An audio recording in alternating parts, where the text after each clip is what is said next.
अध्याय 5 बल।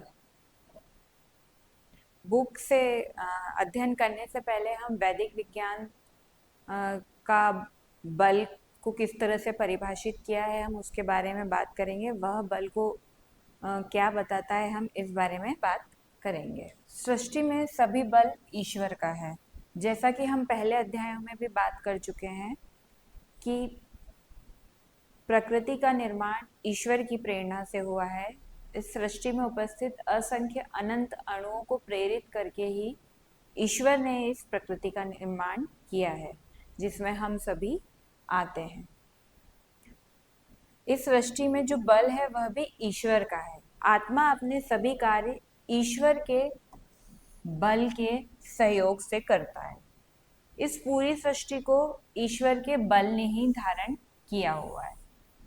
इस पूरी सृष्टि को, ये पूरी सृष्टि किस तरह से टिकी हुई है, इसे ईश्वर के बल ने ही धारण किया हुआ है। जड़ में अपना कोई बल नहीं है। बल तो चेतन ईश्वर और चेतन जीव दोनों का गुण होता है। बल को क्या बताया है? बल को चेतन ईश्वर और चेतन जीव दोनों का गुण बताया है। अब हम आगे देखेंगे। वर्तमान विज्ञान बल की परिभाषा भी नहीं ठीक से बता पाता है। बल की परिभाषा वर्तमान विज्ञान के अनुसार एक बहुत बड़े साइंटिस्ट हुए हैं, रिचर्ड पी फेनमैन, जो एक भौतिक शास्त्री हैं। उन्होंने अपनी बुक में लिखा है, if you insist upon a precise definition of force you will never got it. मतलब कि उन्होंने बोला है, अगर आप बल की एक सटीक परिभाषा के बारे में बात करेंगे या हमसे एक सटीक परिभाषा मांगेंगे तो हम वह नहीं दे पाएंगे। मतलब इससे क्या, ये इनकी बुक के अध्याय 12 फोर्स पृष्ठ संख्या 2 पे दिया हुआ है। मतलब क्या कि वर्तमान विज्ञान में फेनमैन जैसे साइंटिस्ट बोल रहे हैं कि हम बल की कोई प्रिसाइज, एक सटीक परिभाषा हम नहीं दे सकते हैं। उसका कारण क्या है? उसका कारण ये है, जो हम हमारे वैदिक ग्रंथों में पढ़ते हैं, हम हमारे ग्रंथों में देखते हैं कि ये पृथ्वी इस सृष्टि में अनंत कण है, विद्यमान है। ईश्वर इन्हें प्रेरित करता है किसी रचना के लिए। ये ईश्वर के द्वारा फिर प्रेरित होकर रचना करते हैं। लेकिन आधुनिक विज्ञान में ईश्वर को नहीं जानता, वह ईश्वर को नहीं मानता, इसीलिए वह बल की एक डिफाइन परिभाषा भी नहीं दे पा रहा है। वर्तमान विज्ञान में कितने प्रकार के बलों को बताया गया है? मुख्य रूप से 4 प्रकार के बलों को बताया गया है, जबकि वैदिक विज्ञान में 9 तरह के बल हैं। और ये जो 4 तरह के बल वर्तमान विज्ञान में हमारी पाठ्य पुस्तकों में है, यह भी वैदिक विज्ञान के या हमारे ग्रंथों में जो बल दिए हुए हैं उसके 1.5 बल के बराबर ही है। मतलब हम ये समझ सकते हैं कि हमारा ग्रंथ, हमारे जो वैदिक ग्रंथ है वह बहुत वर्षों पुराने हैं, बहुत वर्षों पुराने हैं। उस समय पे भी बल के बारे में, बल के प्रकारों के बारे में और उसका पूर्ण वर्णन किया हुआ है। वैदिक के अनुसार बल की परिभाषा एक संस्कृत में देखेंगे हम, बलम कस्मात् बलम भरम भवति विभर्ते। इसका अनुवाद देखेंगे, बल वह गुण है जो किसी पदार्थ का धारण और पोषण करता है। जिस प्रकार से ईश्वरीय बल ने हमें धारण कर रखा है और हमारा पोषण करता है। जिस तरह से मैंने इस पेन को भी पकड़ रखा है, तो मैंने इस पेन को धारण कर रखा है, तो यह बल वह गुण होगा। दूसरे का अनुवाद है कि बल के कारण पदार्थ उसकी ओर गतिशील होते हैं। ये किस कारण होता है? आकर्षण बल के कारण होता है। ठीक है, गण के बल के कारण ही पदार्थ गतिशील होंगे, और वह किसके कारण होगा? विशेषकर आकर्षण बल के कारण होगा। प्रतिकर्षण बल भी उपस्थित है, लेकिन सबसे ज्यादा क्या है? आकर्षण बल है। बल किसी पदार्थ के अंदर आत्मा रूप होकर विचरता है। बल किसी पदार्थ के अंदर आत्मा रूप होकर विचरता है। मतलब बल किसी पदार्थ के अंदर ही विद्यमान रहेगा। अगली पंक्ति का भावार्थ है, सभी देव अर्थात प्राण व छंदादि रश्मियां बल रूप होती हैं। इनके भी मूल में चेतन आत्मा ही बल रूप होते हैं। सभी देव अर्थात सभी देव से मतलब क्या है, प्राण और जो छंद रश्मियां होती हैं वे सभी बल रूप होती हैं और इनमें चेतन आत्मा होती है, वही ही बल रूप होते हैं। अब आगे अध्याय में हम देखेंगे एक बल आएगा चुंबकीय बल। जब वह अध्याय में आएगा तब हम उसे वर्तमान विज्ञान के हिसाब से पढ़ेंगे। अभी यहाँ पे वैदिक विज्ञान के हिसाब से हमें बताया गया है चुंबकीय बल। चुंबकीय बल ईश्वर का ही है। ईश्वर ने ही अपने बल से हमें पृथ्वी पर टिकाया हुआ है। यदि ईश्वर का बल एक सेकंड के लिए भी या एक सेकंड के हजारवें हिस्से के बराबर भी हट जाए, खत्म हो जाए, तो यह सृष्टि नष्ट हो सकती है। ये सारे सूर्य, चंद्रमा, ग्रह सभी कुछ अंधकार में जा सकता है। अब आगे हम हमारी बुक को स्टार्ट करेंगे जिसमें वर्तमान विज्ञान के हिसाब से दाब का वर्णन बल का वर्णन किया हुआ है, हम उसे देखेंगे। आगे हम इस अध्याय में और देखेंगे दो सहेलियों, दो फ्रेंड्स के द्वारा कहीं घूमने जाने की प्लानिंग करी जाती है। तो उस दौरान वह कुछ नया क्या अनुभव करते हैं। दो फ्रेंड्स साइकिल के द्वारा अपने गांव के आसपास मनोहारी दृश्य को देखने के लिए निकलते हैं। उसमें वह एक पहाड़ी पे चढ़ते हैं। तब वह क्या फील करते हैं कि एक तीव्र हवा का झोंका उनसे टकराया। तो एक फ्रेंड रागिनी क्या बोलती है, अरे मुझे ऐसा लग रहा है कि हवा मुझे प्रबलता से पीछे की ओर धक्का दे रही है। तभी सोनाली बोलती है, हवा पीछे की ओर धक्का दे रही है? नहीं, शायद हम हवा की दिशा की विपरीत दिशा में जा रहे हैं, इसलिए हमें ऐसा फील हो रहा है। उन्हें तेज चलने के लिए साइकिल के पैडल और अधिक तेजी से घुमाने पड़ते हैं।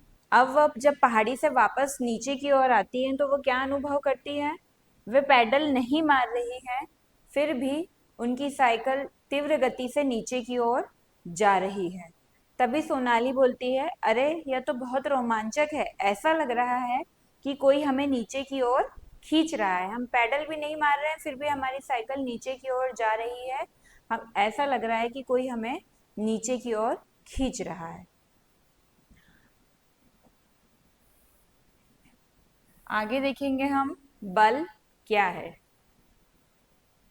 उसके पहले यहाँ पे दो पॉइंट दिए हुए हैं, अभिकर्षण एवं अपकर्षण। अभिकर्षण यह जो अभी हमने दो सहेलियों के घूमने जाने के वक्त पे जो अनुभव हुआ था उन्हें, उसमें हमने एक देखा कि जब वह नीचे की ओर साइकिल लेके आ रही थी, जब वो पहाड़ी से नीचे उतर रही थी तो वो पैडल नहीं भी मार रही थी तो भी साइकिल उनके नीचे जा रही थी तीव्र गति से अपने आप। तो उन्हें क्या लग रहा था कि उन्हें नीचे की ऐसा फील हो रहा है जैसे नीचे से कोई खींच रहा है। तो उसे क्या बोला जाएगा, वह है अभिकर्षण, खिंचाव। लेकिन जब वह पहाड़ी पे चढ़ रही थी तो उन्हें कैसा फील हो रहा था कि हवा उन्हें पीछे की ओर धक्का दे रही है। तो वह क्या होगा, वह होगा अपकर्षण। अभिकर्षण और अपकर्षण के बारे में यहाँ हम देखेंगे। गत्ते का एक बड़ा बॉक्स लिया हुआ है, यहाँ पे एक प्रैक्टिकल दिया हुआ है जिसमें गत्ते का एक बड़ा बॉक्स दिया हुआ है। अब इस गत्ते के बॉक्स को हमको उस जगह पे से उसका स्थान परिवर्तित करना है। तो हम किस किस तरीके से कर सकेंगे, एक तो हम उसे, इसमें दिख रहा है क में, धकेल के कर सकेंगे। एक हम उसे अपनी ओर खींच के कर सकेंगे, ठीक है, ये इस साइड खींच रही है, ये इस साइड धक्का दे रहा है। और एक उसको अपने स्थान से विस्थापित करने का तरीका क्या हो गया कि वह उस बॉक्स को उठा के ले जा रहा है और दूसरी जगह पे रख रहा है। धक्का देके इस बॉक्स का स्थान परिवर्तित करने में क्या क्या कौन किस प्रकार की प्रक्रिया हुई? यह होगा अपकर्षण। रस्सी के द्वारा इसे अपनी ओर खींचकर इसका स्थान विस्थापित करने के लिए ये क्या होगा? अभिकर्षण।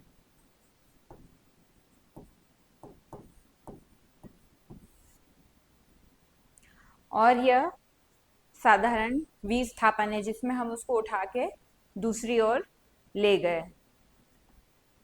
ठीक है, हमने देखा कि प्रत्येक डिब्बे को प्रत्येक स्थिति में से विस्थापित करने के लिए या तो अभिकर्षण हुआ या फिर अपकर्षण हुआ।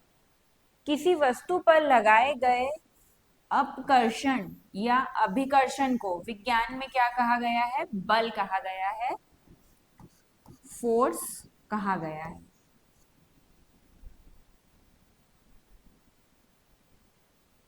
आगे दिया है, किसी वस्तु पर लगाया गया बल उस पर क्या प्रभाव डालता है? हम पर अपकर्षण या अभिकर्षण बल सदैव लग रहा होता है सामान्य जीवन में हमारे, जिस पर प्रायः हमारा ध्यान भी नहीं जाता है। तो हम ऐसे कुछ अनुभवों को की स्टडी देखते हैं। एक क्रियाकलाप आगे दिया हुआ है, उसे देखते हैं। एक तालिका दी हुई है जिसमें जो हमारे साधारण जीवन में होती है प्रक्रिया, तो उसमें किस प्रकार का बल लग रहा है यहाँ पे वो बताया गया है। जैसे सबसे पहले दिया हुआ है, आपकी चलती साइकिल को रोकने के लिए आपके मित्र द्वारा इसे पीछे से पकड़ लिया गया, पीछे से पकड़ा गया है। मतलब साइकिल जा रही है, मान लीजिए इस डायरेक्शन में जा रही है, और यहाँ पे आपका फ्रेंड खड़ा हुआ है। ठीक है, अब उसको ये साइकिल रोकना है, वो पीछे से रोक रहा है, तो क्या करेगा? उसको इस ओर ताकत लगाएगा, बल लगाएगा इस ओर। तो यहाँ पे क्या हो रहा है? अब अभिकर्षण होगा, क्योंकि वो अपनी ओर उसे खींच रहा है। तो यहाँ पे क्या हुआ? अभिकर्षण। साइकिल का रुकना या इसकी चाल का कम हो जाना अभिकर्षण के कारण हो रहा है। अगला दिया हुआ है, गतिशील गेंद को बल्ले से मारना। गेंद आपकी ओर आ रही है, सामान्यतः क्रिकेट में होता है, गेंद हमारी तरफ आ रही है, हम उसको बल्ले से मार के हमसे दूर कर रहे हैं गेंद को। ठीक है, हमने उसे गेंद को दूर धकेला है, तो यह क्या होगा? यह अपकर्षण होगा। ये हम हमें बॉल इधर आई है, लेकिन अब हमने इसे बैट से मार के दूसरे डायरेक्शन में भेज दिया है। ये हमारे साइड रही थी, लेकिन हमने इसे बैट से मारा, तो इसे अब हमने दूसरे डायरेक्शन में भेज दिया है, तो हमने इसे धक्का दे दिया है। तो यह क्या हुआ? अपकर्षण होगा। और इससे प्रभाव क्या हुआ कि गतिशील जो गेंद हमारी ओर आ रही थी, जो बॉल हमारी ओर आ रही थी, उसकी दिशा में परिवर्तन हो जाएगा। अगला दिया हुआ है, एक फूले हुए गुब्बारे को दबाना। हमारे पास एक गुब्बारा है, उसको अगर हम वो फूला हुआ है, उसको अगर हम दबा रहे हैं तो क्या होगा? अपकर्षण होगा। हम उसको धका रहे हैं और उससे प्रभाव क्या होगा कि उसके आकार में परिवर्तन हो जाएगा, गुब्बारे के आकार में परिवर्तन हो जाएगा।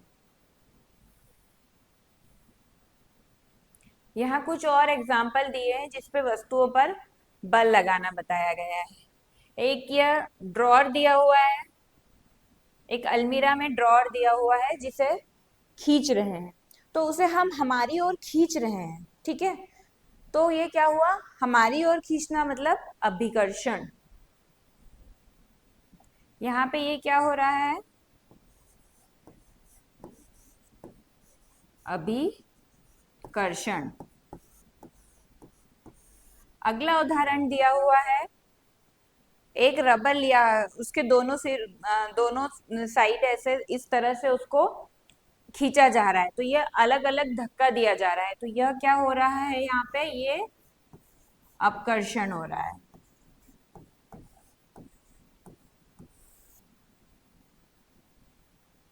यहाँ पे बॉल को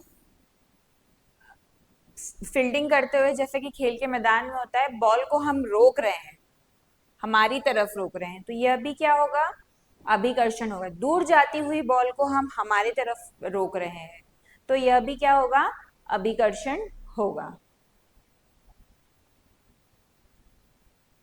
आगे देखेंगे, विरामावस्था में रखी गई विरामावस्था में रखी गई वस्तु को गति प्रदान कर सकता है बल, या वह पहले से गतिमान वस्तु की चाल को परिवर्तित कर सकता है।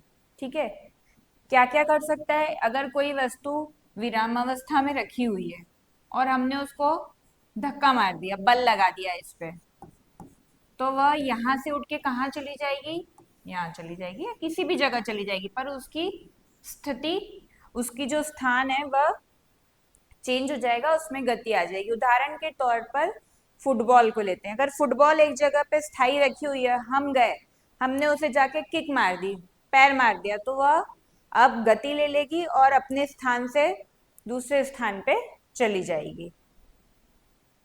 नेक्स्ट दिया हुआ है कि पहले से गतिमान वस्तु की चाल को परिवर्तित कर सकता है।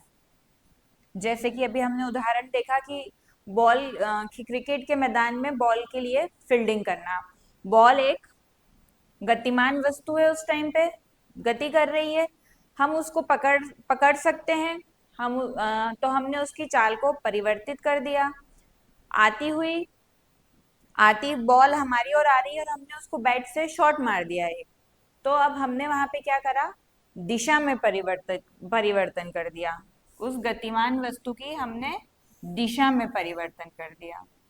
ठीक है, ये तो हमने चाल, फील्डिंग करके हमने उसकी चाल में परिवर्तन किया, वो तेजी से जा रही थी, हमने रोक लिया तो उसकी चाल परिवर्तित हो गई। अब बैटिंग करते हुए जब बॉल हमारी ओर आ रही है और हमने शॉट मारा, तो उसकी दिशा में परिवर्तित हो गया वस्तु की या बॉल की, क्योंकि वो हमारी तरफ आ रही थी, लेकिन अब शॉट मारने पे वो दूसरी साइड जा रही है। वस्तु के आकार में परिवर्तन ला सकते हैं हम बल के द्वारा, जैसे कि हमने गुब्बारे का उदाहरण देखा था, गुब्बारे को हम अगर दबा रहे हैं तो उसके आकार में परिवर्तन हो रहा है। इनमें से कुछ यह सभी प्रभाव उत्पन्न किए जा सकते हैं किसके द्वारा, बल लगा के किसी वस्तु पर।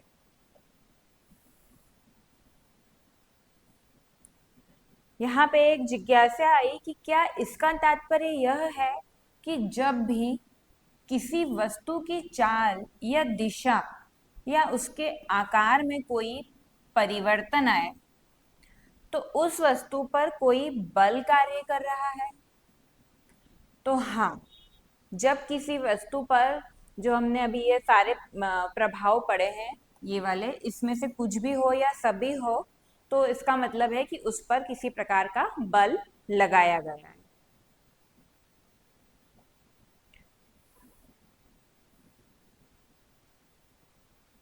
आगे दिया है कि कोई वस्तु अगर विरामावस्था में है, तो इसका क्या तात्पर्य है कि इस वस्तु पर कोई बल कार्य नहीं कर रहा है, इस वस्तु पर कोई भी बल कार्य नहीं कर रहे हैं।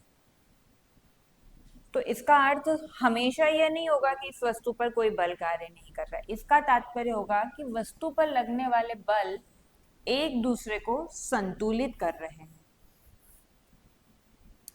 कोई वस्तु रखी है, यहाँ पे कोई उस पे बल लग, अगर वो स्थिर है तो उस पे कोई ऐसे दो प्रकार के या और अन्य प्रकार के बल लग रहे हैं जिसके कारण वह संतुलित अवस्था में, इसीलिए वह विरामावस्था में हमें दिख रही है।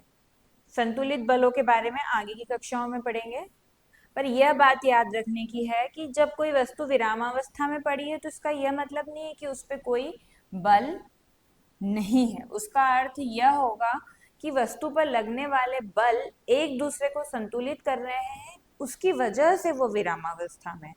नेक्स्ट पॉइंट दिया हुआ है कि क्या बल दो अथवा दो से अधिक वस्तुओं के बीच की पारस्परिक क्रिया है।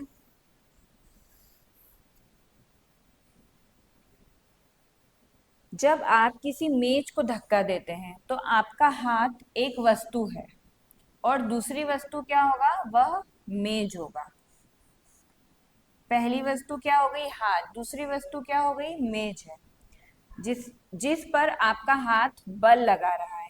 यहाँ हम कहते हैं कि आपका हाथ और मेज दो वस्तुएं हैं जो एक दूसरे के साथ पारस्परिक क्रिया कर रही है।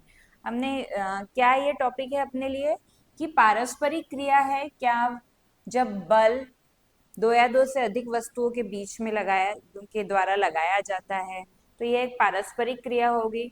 तो जब हम किसी मेज को धक्का दे रहे हैं, जब हम किसी टेबल को धक्का देंगे तो हमारा हाथ पहली वस्तु होगा और वह मेज दूसरी वस्तु होगा, और उनकी पारस्परिक क्रिया हो रही है। बल तभी उत्पन्न होते हैं जब दो वस्तुएं किसी न किसी तरह से परस्पर क्रिया कर रही हैं। इससे क्या निष्कर्ष निकल रहा है कि किसी बल के कार्य करने के लिए कम से कम दो वस्तुओं का परस्पर क्रिया करना आवश्यक है। ठीक है, किसी बल के कार्य करने के लिए कम से कम दो वस्तुओं का परस्पर क्रिया करना आवश्यक होता है, तभी वहां पर बल कार्य करता है और हमें वह किसी न किसी प्रकार की गति के रूप में या दिशा परिवर्तन के रूप में हमें दिखाई देता है। बल किसी वस्तु पर लगने वाला अपकर्षण या अभिकर्षण होता है। हमने अपकर्षण अभिकर्षण के बारे में पढ़ा। अपकर्षण मतलब साधारण भाषा में बोलेंगे धक्का देना, अभिकर्षण मतलब अपनी ओर खींचना। तो बल किसी वस्तु पर लगने वाला अपकर्षण या अभिकर्षण है जो उस वस्तु की किसी अन्य वस्तु के साथ परस्पर क्रिया का परिणाम होता है। ठीक है, बल का एसआई मात्रक न्यूटन है। बल का एसआई मात्रक क्या होता है? न्यूटन। एसआई मात्रक मतलब इंटरनेशनल लेवल पे हमें अगर बल को किसी आंकड़ों में बताना है तो हमें एक मात्रक का यूज करना होता है, तो वो क्या है? न्यूटन है। और हम इसे किससे प्रदर्शित करते हैं? न्यूटन को हम एन से। ठीक है, एन के द्वारा बताया जाएगा। और पूरा जब हमें इसे लिखना होगा तो हम न्यूटन स्मॉल लेटर में लिखेंगे। बल के मात्रक को जब हम बल के किसी माप के साथ में हम पीछे उसका मात्रक भी लगाया जाता है, तो हम यहाँ पे लिखेंगे, मान लीजिए यहाँ पे 25 बल लग रहा है जो भी, तो यहाँ पे एन न्यूटन। और जब हमें न्यूटन लिखना होगा तो हम स्मॉल लेटर में न्यूटन को लिखेंगे। ठीक है, हमने अभी देखा कि हाथ से मेज को धक्का दिया, तो क्या आपको भी अपने हाथ पर किसी प्रकार का बल का अनुभव हुआ? जैसे ही हमने धक्का देना बंद कर दिया, आपके हाथ पर लगने वाला बल भी लगना बंद हो गया। जब भी दो वस्तुएं परस्पर क्रिया करती हैं, तो प्रत्येक वस्तु पर दूसरी वस्तु के कारण बल लगता है। जब हम किसी मेज को धक्का दे रहे हैं तब तक हमें भी हमारे हाथों पे बल अनुभव होता है। जैसे ही हमने उसे धक्का देना बंद कर दिया, ठीक है, तो क्या होगा? एक तो उसमें गति भी रुक जाएगी, दूसरा क्या होगा कि जो हमारे हाथ पे लगने वाला बल जो हम अभी तक फील कर रहे थे, वह अब हमें अनुभव नहीं होगा। जब भी दो वस्तुएं परस्पर क्रिया करती, क्योंकि दो वस्तुओं की परस्पर क्रिया के परिणाम स्वरूप ही बल लग रहा है, ठीक है, ये अभी हमने पहले पढ़ा। तो प्रत्येक वस्तु पर दूसरी वस्तु के कारण बल लगता है। जैसे कि मेज को हम धक्का दे रहे हैं, ये जो लाइन है ना, ये जो प्रत्येक वस्तु पर दूसरी वस्तु के कारण बल लगता है। जब हम मेज और हाथ की बात कर रहे हैं, ठीक है, हाथ को पहली वस्तु मान ले हम और मेज को हम दूसरी वस्तु मान लें, तो इस लाइन में क्या बोला जा रहा है कि प्रत्येक वस्तु पर दूसरी वस्तु के कारण ही बल लगता है। मतलब हाथ मेज पे बल लगा रहा है और मेज ये पहली वस्तु हो गई जिस पे दूसरी वस्तु पे बल लगा रहा है। अब कुछ देर के लिए ये मेज एक ऐसी वस्तु हो गई है जिससे यह हाथ पे भी बल लगा रहा है। तो यह एक पारस्परिक क्रिया होगी और दोनों वस्तुएं एक दूसरे पर बल लगाती है, और उनके बीच जैसे ही यह परस्पर क्रिया बंद हो जाती है, वैसे ही उन वस्तुओं पर बल भी समाप्त हो जाएगा।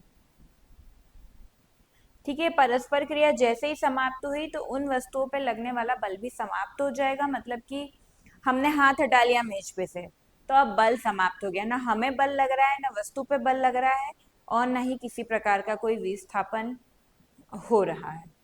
यहाँ कुछ साधारण बलों के विभिन्न प्रकार दिए हुए हैं, जिसमें से सबसे पहला है संपर्क बल।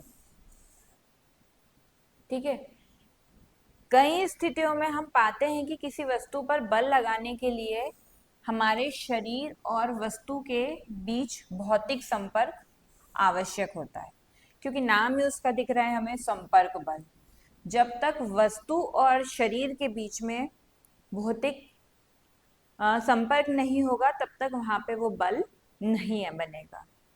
यह संपर्क या तो प्रत्यक्ष होता है, जैसे हमारे हाथों के द्वारा या शरीर के अन्य अंगों के द्वारा वस्तु को स्पर्श करके, या फिर ये किस प्रकार का भी हो सकता है, यह प्रत्यक्ष होगा या ये अप्रत्यक्ष होता है, जैसे कि किसी छड़ी या रस्सी के माध्यम से। अभी हमने डायग्राम देखा था, एक फोटो देखा था, जिसमें गत्ते के बड़े से बॉक्स को रस्सी बांध के खींच रहे थे अपनी ओर।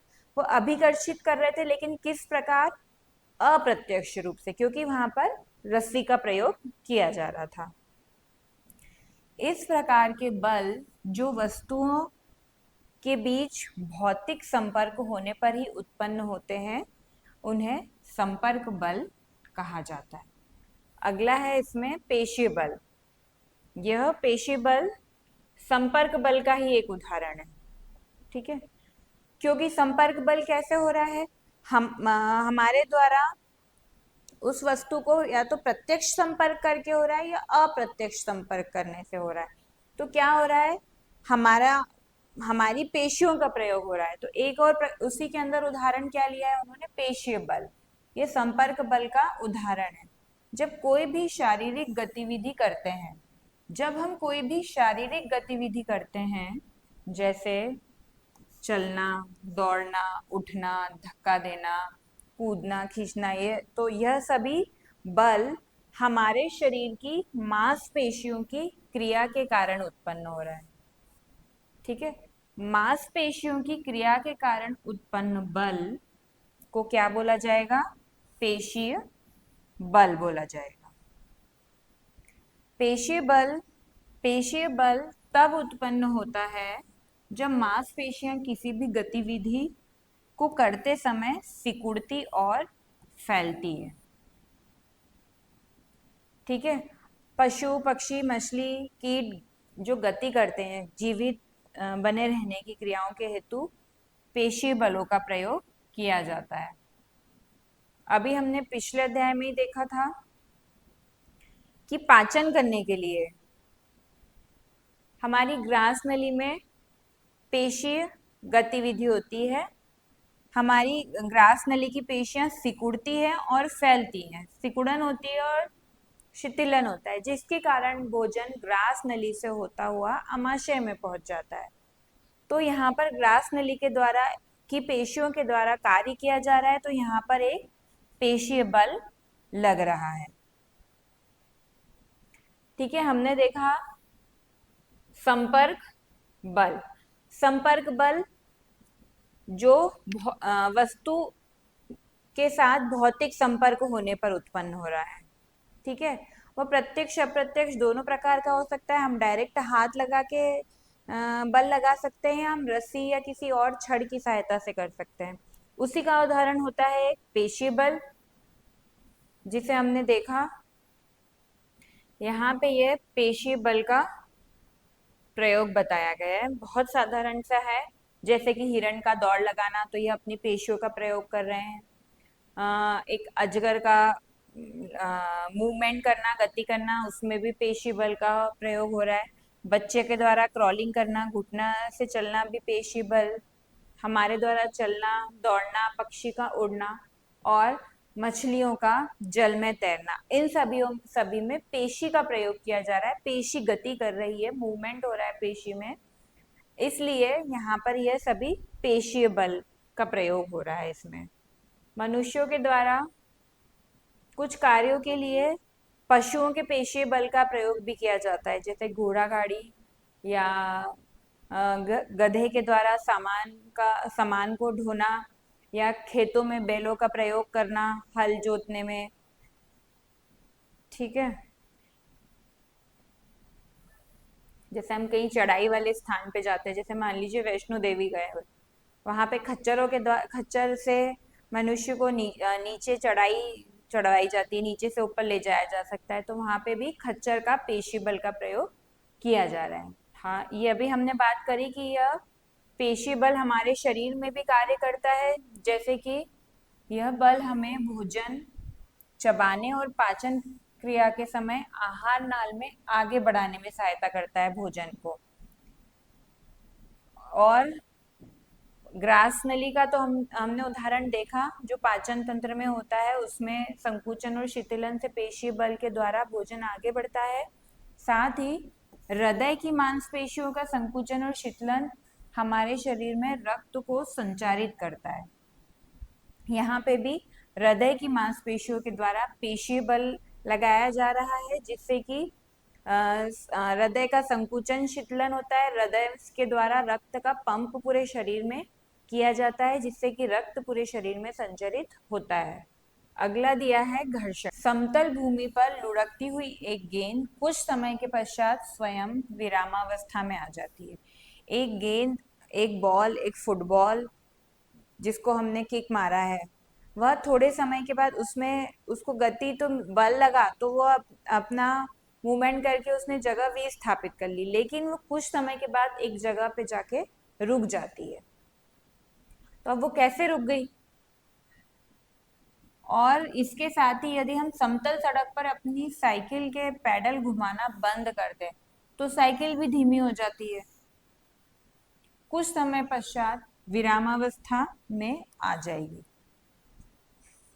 यदि सड़क उबड़ खाबड़ है, तो इस प्रकार की सड़क पर वह सपाट सड़क की तुलना में कम समय में विरामावस्था में आ जाती है। यह हमने दैनिक जीवन में कुछ अनुभव किए हैं। अब हम अभी यह पढ़ चुके हैं कि किसी वस्तु की गति में परिवर्तन हेतु बल आवश्यक होता है। यद्यपि इन सभी स्थितियों में वस्तु पर कोई बल कार्य करता हुआ प्रतीत नहीं हो रहा है, तब भी उनकी चाल धीरे धीरे कम होती जाती है और वह कुछ समय के पश्चात विरामावस्था में आ जाती है। हमें यह पता है कि वस्तु को गति करते रहने के लिए, मूवमेंट करते रहने के लिए उस पर एक बल कार्य करते रहना चाहिए। अगर हमको बॉल को गोल तक ले जाना है, फुटबॉल को, तो हमको उसको लगातार बार बार हमें उसे किक मारना होगा। और हमने जो अभी यह साइकिल का और गेंद का उदाहरण देखा, इन सभी स्थितियों में शुरुआत में तो बल लगा जिससे उनमें गति हुई, लेकिन कुछ समय बाद हम देख रहे हैं कि क्योंकि हमने तो बॉल को किक मार के छोड़ दिया, साइकिल चला रहे हैं, मारा कुछ देर और कुछ देर बाद पैडल मारना छोड़ दिया, तो अब यहाँ पे बल लगना बंद हो गया है। तब भी उनकी चाल क्या धीरे धीरे कम होगी और वह विरामावस्था में आएगी। तो यहाँ पर यह धीरे धीरे कम होना एक बल के द्वारा हो रहा है। वह कौन सा बल होगा? वह बल होगा घर्षण। आगे हम इसको एक क्रियाकलाप में देखेंगे। एक समतल सतह वाली वस्तु जैसे खाली टिफिन या ज्यामिति बॉक्स लीजिए और उसे मेज पर या धरातल पर रख दीजिए। अब इससे क्या करना है? हमें धीरे धीरे धक्का दीजिए। तो हम क्या देखते हैं? थोड़े समय बाद यह वस्तु क्या होगी? विराम अवस्था में आ जाएगी। अब अगर हम इसे विपरीत दिशा में धक्का देंगे, तो वह भी थोड़े समय के बाद विराम अवस्था में आ जाती है। यहाँ बताया गया है, घर्षण दो सतहों के बीच कार्य करता है और वस्तु की गति का विरोध करता है। जैसे ये समतल सतह पे इस समतल सतह पे इस डब्बे को अगर हमने इस तरह से धक्का मारा, तो ये कुछ दूरी तय करेगा, फिर यह क्या होगा? धीरे धीरे विराम अवस्था में आ जाएगा। यह किसके द्वारा होता है? घर्षण के द्वारा हो रहा है। ये जो समतल सतह है, यह और इस बॉक्स की सतह दोनों के बीच में घर्षण बल कार्य करेगा जो वस्तु की गति का, ये जो वस्तु आगे बढ़ रही है उसका यह विरोध करता है, और वही विरोध के कारण ही वस्तु थोड़ी दूर चल के विराम अवस्था में आ जाएगी। धक्का देने पर वस्तु कुछ समय के पश्चात विराम अवस्था में आ जाती है। फिसलने वाली वस्तु और संपर्क में आने वाली मेज या धरातल की सतहों के बीच में किसी बल के कारण यह हो रहा है।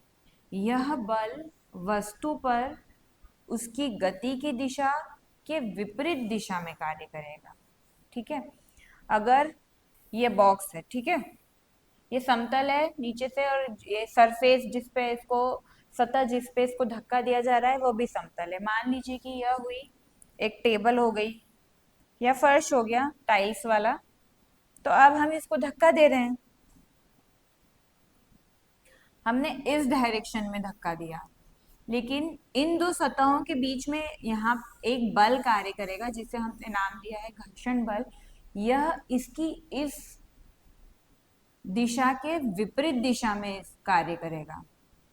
ठीक है, अगर हम इस साइड जा रहे हैं, हमको कोई इधर धक्का मारेगा, हम तभी तो यहाँ रुकेंगे ना, नहीं तो सीधे जाते जाएंगे। तो यह वह घर्षण बल है। ये किस दिशा में कार्य करता है? ये वस्तु जिस दिशा में जा रही है या गति कर रही है उस दिशा की विपरीत दिशा में कार्य करता है। यही बल विराम अवस्था में भी उस वस्तु को लेके आता है।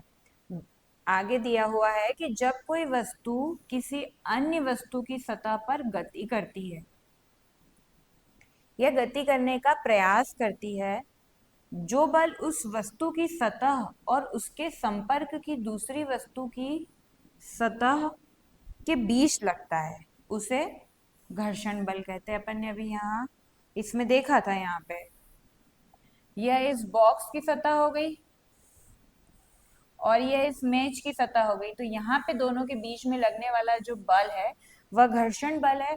और वह अगर यह वस्तु इस दिशा में जा रही है तो यह घर्षण बल इस दिशा में कार्य करता है, तो जिसके कारण इसकी गति धीमी होती है और धीरे धीरे यह फाइनली विराम अवस्था में आ जाता है।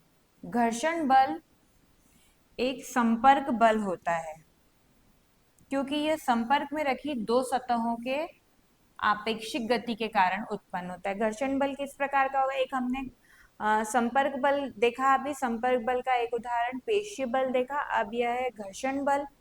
यह भी किस प्रकार का होगा? यह संपर्क बल होगा। घर्षण दो संपर्क में आने वाली सतहों में अनियमितताओं के कारण उत्पन्न होता है। यहाँ तक कि चिकनी दिखाई देने वाली सतहों में भी बड़ी संख्याओं में सूक्ष्म अनियमितताएं होती है। कोई टेबल हमें चिकनी दिख रही है, कोई जो वस्तु उसके ऊपर हमने रखी हुई है, मान लीजिए माचिस की डिब्बी रखी हुई है, तो हमें दिखाई चिकनी देगी, लेकिन वह भी बहुत, उसमें भी बहुत ऊंचे नीचे उसमें भी अनियमितताएं बनी होती, छोटे छोटे से गैप बने होंगे, जैसा कि इस डायग्राम में दिखाया जा रहा है। ठीक है, ये मेज की सरफेस मान लीजिए आप, हमें दिखेगी कैसे? ऐसी चिकनी दिखेगी, है पूरी चिकनी दिख रही है हमको, ठीक है, लेकिन वास्तविकता में यह थोड़ी ऐसी उबड़ खाबड़ रहती है, और जो उसके ऊपर वस्तु रखी गई है हमें कैसी दिखेगी? चिकनी दिखेगी, लेकिन ये वास्तविकता में थोड़ी ऐसी ऊंची नीची होगी। तो अब यह इसके ऊपर से गति करेगी तो यह अनियमितताएं क्या होगी? एक दूसरे में फंसेंगी, और यही फंसना घर्षण बल को उत्पन्न करता है और उसका आराम से फिसल के बहुत दूरी तक जाने का भी विरोध करता है। तो इसका क्या मतलब हो रहा है कि यहाँ पे ये फंस रहा है एक दूसरे में, तो इसीलिए इसकी गति धीमी हो रही है और अंततः यह क्या होगा? विराम अवस्था में पहुंच जाएगा। तो इससे हम क्या निष्कर्ष निकाल सकते हैं कि ये सतह जितनी खुरदुरी होगी उतना ज्यादा और अधिक घर्षण बल लगेगा। ठीक है, हमने सबसे अध्याय की शुरुआत में देखा था कि दो सहेलियां साइकिल चढ़ा के पहाड़ी पे जा रही है, तो हवा के विपरीत दिशा में जा रही हैं, तो उनको हवा धकेल रही थी। अपकेंद्री बल तो फील अपकर्षण बल तो फील हो ही रहा था, उन्हें महसूस हो रहा था, लेकिन साथ ही साथ जब जिस जगह पे उबड़ खाबड़ पथरीली जगह आ रही थी, तब उन्हें साइकिल चलाने में, पैडल मारने के में और अधिक बल का प्रयोग करना पड़ रहा था और उनकी गति भी धीमी हो रही थी। आगे का एक क्रियाकलाप देखते हैं हम। इसमें बताया है कि क्रियाकलाप 5.3 को पुनः दोहराइए, परंतु इस बार उसी वस्तु को अलग अलग सतहों पे रखिए। ठीक है, मान लीजिए हम माचिस की डब्बी को वस्तु के रूप में प्रयोग कर रहे हैं, लेकिन हम सतह अब की बार अलग अलग यूज करते हैं। क्या ले लेते हैं, कभी कांच ले, कपड़ा, लकड़ी, सिरेमिक टाइल या रेत पर रखिए। क्या वस्तु उतनी ही दूरी चलने के पश्चात विरामावस्था में आती है? मतलब कि माचिस की डिब्बी को कांच पे हमने धक्का लगाया तो कितनी दूरी पे गई, कपड़े पे रख के धक्का लगाया वो कितनी दूरी पे गई, सिरेमिक टाइल पे रख के धक्का लगाया वो कितनी दूरी पे गई। क्या यह सभी दूरी बराबर है? उसकी विरामावस्था सब सतहों पे सेम आएगी? नहीं, यह विरामावस्था सभी सतहों पे अलग अलग आएगी। विभिन्न सतहों पर वस्तु अलग अलग दूरी तय करने के पश्चात विरामावस्था में आती है। ठीक है, तो हम क्या कह सकते हैं कि घर्षण बल संपर्क में आने वाली सतहों की प्रकृति पर निर्भर करता है कि वह सतह कैसी है, खुरदुरी है, चिकनी है, कितनी खुरदुरी है, कितनी चिकनी है, कितना समतल है। हमने अभी बात करी कि खुरदुरी सतहों के बीच में घर्षण अधिक होगा। यहाँ पे एक पॉइंट और दिया हुआ है, क्या घर्षण बल केवल तभी लगता है जब वस्तुएं ठोस सतहों पर गतिमान होती है? क्या घर्षण बल केवल ठोस सतहों पे ही लगेगा? ठोस सतह के अलावा और किस प्रकार की सतह हो सकती है? द्रव हो सकता है, गैस हो सकता है। नहीं, केवल घर्षण बल ठोस सतहों पे नहीं लगता। घर्षण बल बल द्रव में, गैस में, सभी सभी के द्वारा लगाया जाता है। लेकिन हम क्या देखते हैं, वायुयान, जलयान, नाव और तीव्र गति वाली रेलगाड़ियों जैसी वस्तुएं तो बहुत तीव्र गति से चलती हैं। उसका एक कारण यह भी होता है कि उन पे कंटिन्यू बल कार्य करता है, एक इंजन कार्य करता है जो उन्हें गति देता रहता है, लेकिन इसके साथ साथ वो घर्षण कम करने के लिए उनकी संरचना भी इस प्रकार से बनाई जाती है, कुछ विशिष्ट आकृतियों के साथ उनको बनाया जाता है, जिनके कारण उन पर उनके आसपास की वायु अथवा जल के कारण लगने वाला घर्षण बल कम हो जाता है। ठीक है, वायुयान हवा में चल रहा है तो हवा उस पे घर्षण बल लगाएगी। जल में अगर कुछ जलयान चल रहा है तो वहां पे घर्षण लगे होगा। लेकिन अब हमको इनके लिए एक स्पेशल डिजाइन बनाई जाती है, विशिष्ट आकृतियां बनाई जाती है, जिससे कि क्या होता है, उनका घर्षण उन पे घर्षण बल कम लगे और उनकी गति अच्छी बनी रहे, जो निर्धारित गति है वह बनी रहे। अभी तक हमने देखा संपर्क बल। उसमें हमने क्या देखा कि एक वस्तु द्वारा दूसरी वस्तु पर बल लगाने के लिए दोनों का संपर्क में रहना आवश्यक है। वह या तो प्रत्यक्ष संपर्क हो सकता है, जैसे मेज को हाथ से धकाना, या वह अप्रत्यक्ष संपर्क भी हो सकता है, जैसे कि रस्सी के द्वारा कुएं से बाल्टी को खींचना, या रस्सी के द्वारा एक बड़े से बॉक्स को, टेबल को खींचना। तो यह बात थी संपर्क बल की। अब आगे दिया हुआ है असंपर्क बल। दूसरी एक वस्तु के द्वारा दूसरी वस्तु पे बल लगाने के लिए उनका संपर्क में होना आवश्यक होता है, जब वह संपर्क बल का प्रयोग हो रहा हो, जैसे कि पेशीय बल। लेकिन बल लगाने के लिए जरूरी नहीं कि वह हर टाइम संपर्क में ही रहे, उसके बिना भी कुछ परिस्थितियों में बल लगता है। उन बलों को क्या बोला जाता है? असंपर्क बल बोला जाता है। कुछ बल ऐसे होते हैं जिनका प्रभाव उस समय भी अनुभव किया जा सकता है जब वस्तुएं परस्पर संपर्क में नहीं होती है। ठीक है, इन बलों को बोला जाएगा असंपर्क बल।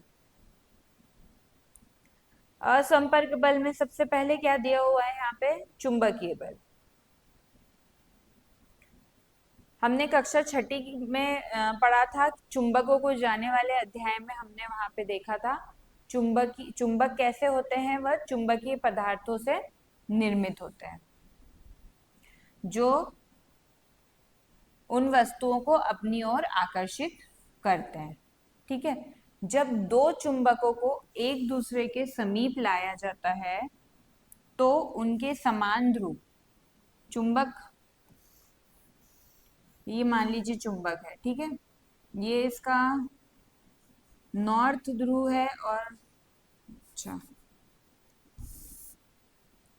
यह चुंबक है, यह इसका उत्तरी ध्रुव है और ये इसका दक्षिणी ध्रुव है। अगर दो चुंबकों के समान सिरे, दक्षिणी ध्रुव और उत्तरी ध्रुव, ठीक है, ये समान ध्रुवों को एक पास में लाया जाएगा तो यहाँ पे क्या होगा, यह एक दूसरे को प्रतिकर्षित कर देंगे, यह एक दूसरे को धक्का दे देंगे। जबकि असमान ध्रुवों को अगर लाया जाए, यहाँ पे उत्तरी ध्रुव और यहाँ पे दक्षिणी ध्रुव, तो अब यहाँ पे कैसे ध्रुव हो गए, दोनों अलग अलग ध्रुव हो गए, दक्षिणी और उत्तरी, तो यह एक दूसरे को यहाँ पे आकर्षित करेंगे। वस्तुओं के बीच आकर्षण और प्रतिकर्षण भी एक प्रकार का धक्का और खिंचाव अर्थात बल होता है। अपकर्षण और अभिकर्षण होता है, मतलब कि वह बल होता है। एक चुंबक किसी अन्य चुंबक अथवा चुंबकीय पदार्थ पर उसके संपर्क में आए बिना भी बल लगाता है, यह हमने देखा। हाँ, बल लगाता है, दूर से भी बल लगाता है, मतलब ये यहाँ पे संपर्क में नहीं है, न प्रत्यक्ष तरीके से न अप्रत्यक्ष तरीके से, फिर भी वह बल वहां पे अनुभव कर रहा है। तो इस प्रकार के बलों को बोला जाता है असंपर्क बल। आगे एक क्रियाकलाप दिया हुआ है जिसमें दो चुंबक और एक लकड़ी की छड़ी ली है। अब क्या किया है कि छड़ी को लकड़ी की मेज पर ऊर्ध्वाधर खड़ा कर दिया है। हम डायग्राम में देखते हैं इसको, कि यहाँ पे दो चुंबक है, एक ये है चुंबक, ठीक है। अब क्या है, ये चुंबक हो गया 1 और ये वाला हो गया है चुंबक 2। अब एक ये लकड़ी की छड़ी ले ली है, ठीक है। अब इसमें एक चुंबक को हम डाल देते हैं, ये चुंबक हमने इसमें फिक्स कर दिया। मान लीजिए यहाँ पे इसका ये उत्तरी सिरा है और हम ये जो दूसरा चुंबक इसमें डाल रहे हैं, इसका उत्तरी सिरा भी इस ओर है। तो क्या होगा, ये दोनों चुंबक एक दूसरे को प्रतिकर्षित करेंगे, एक दूसरे की ओर विपरीत धक्का लगाएंगे, जिसे हमने क्या बोला है, नाम दिया है अपकर्षण, नाम दिया है। वहीं अगर यह यहाँ पे यह इस चुंबक का उत्तरी सिरा है और यह दक्षिणी सिरा है, तो क्या होगा, इन दोनों के बीच में आकर्षण होगा, तो यह चुंबक यहाँ नीचे आ जाएगा। यह किस प्रकार का बल हो गया, अभिकर्षण बल हो गया। ये जो क्रियाकलाप यहाँ पे बताया गया है, ये उसी का डायग्राम है। तो यहाँ पे हम क्या पा रहे हैं कि एक चुंबक दूसरे चुंबक के संपर्क में आए बिना भी बल लगा रहा है। एक चुंबक द्वारा दूसरे चुंबक या चुंबकीय पदार्थ पर लगाए गए बल को क्या बोला जाएगा, चुंबकीय बल कहा जाएगा। क्योंकि एक चुंबक बिना संपर्क में आए भी दूसरे पर बल लगा सकता है, इसलिए इसे क्या बोलेंगे, असंपर्क बल कहेंगे, जिसकी हमने अभी बात करी। हमने अभी तक क्या देखा, पहला किस प्रकार का बल देखा, संपर्क बल, संपर्क बल, ठीक है। उसमें पहला था पेशीय, एक था पेशीय बल, और पेशीय बल के अंदर भी किस प्रकार के थे, दो, प्रत्यक्ष और अप्रत्यक्ष।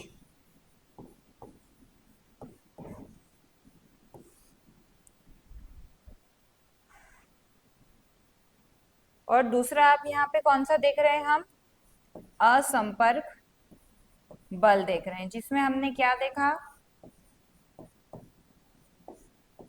चुंबकीय बल देखा।